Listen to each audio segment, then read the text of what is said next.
Welcome to my channel. Telangana రాష్ట్రంలో ఇందిరమ్మ ఇళ్ల కోసం వెయిట్ చేస్తున్న ప్రజలకైతే గుడ్ న్యూస్ అండి. ముఖ్యంగా L2 లబ్ధిదారులకైతే ఈరోజు ఇంపార్టెంట్ అప్డేట్ అయితే రావడం జరిగింది. పూర్తి వివరాలు తెలుసుకుందాం. వీడియో చూసిన వాళ్ళు తప్పకుండా వీడియో లైక్ చేసి ఛానల్ సబ్స్క్రైబ్ చేసుకోండి. ఇందిరమ్మ ఇల్లు అప్లై చేసుకున్న దరఖాస్తులన్నింటినీ L1, L2, L3గా అయితే డివైడ్ చేశారు.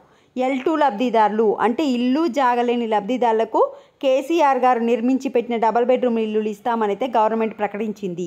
అయితే ఇప్పుడు ఈ డబల్ బెడ్రూమ్ ఇల్లులు ఎన్ని ఖాళీగా ఉన్నాయి, ఇంకా ఎంత పని చేయించాలి, ఎంతమందికి ఇవ్వచ్చు అనే లెక్కలు తీస్తున్నారు కదా.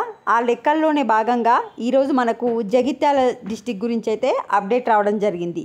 చూడండి, జగిత్యాల జిల్లాలో 10 రోజులలో డబల్ బెడ్రూమ్ ఇళ్లకు మౌలిక సదుపాయాలు కల్పించి లబ్ధిదారులకు నివాస యోగ్యంగా చేస్తామని ఎమ్మెల్యే డాక్టర్ సంజయ్ కుమార్ అన్నారు.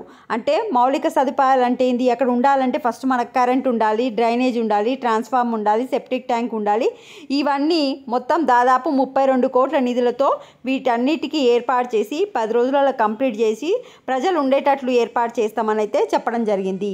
అయితే 2008లో కాంగ్రెస్ ప్రభుత్వం ఉన్నప్పుడు ఇందిరమ్మ కాలనీగా ఏర్పడింది. తెలంగాణ రాష్ట్ర ప్రభుత్వం వచ్చిన తర్వాత 2018లో 4000 డబల్ బెడ్రూమ్ ఇళ్లను శాంక్షన్ చేసిందంట. సో ఇక్కడ మ్యాక్సిమం 4000 అని చెప్తున్నారు. ఎన్ని ఉన్నారో మీకు ఒకసారి తెలిసిన ఏరియా వాళ్ళు ఎవరైనా ఉంటే కమెంట్ సెక్షన్లో మెన్షన్ చేయండి.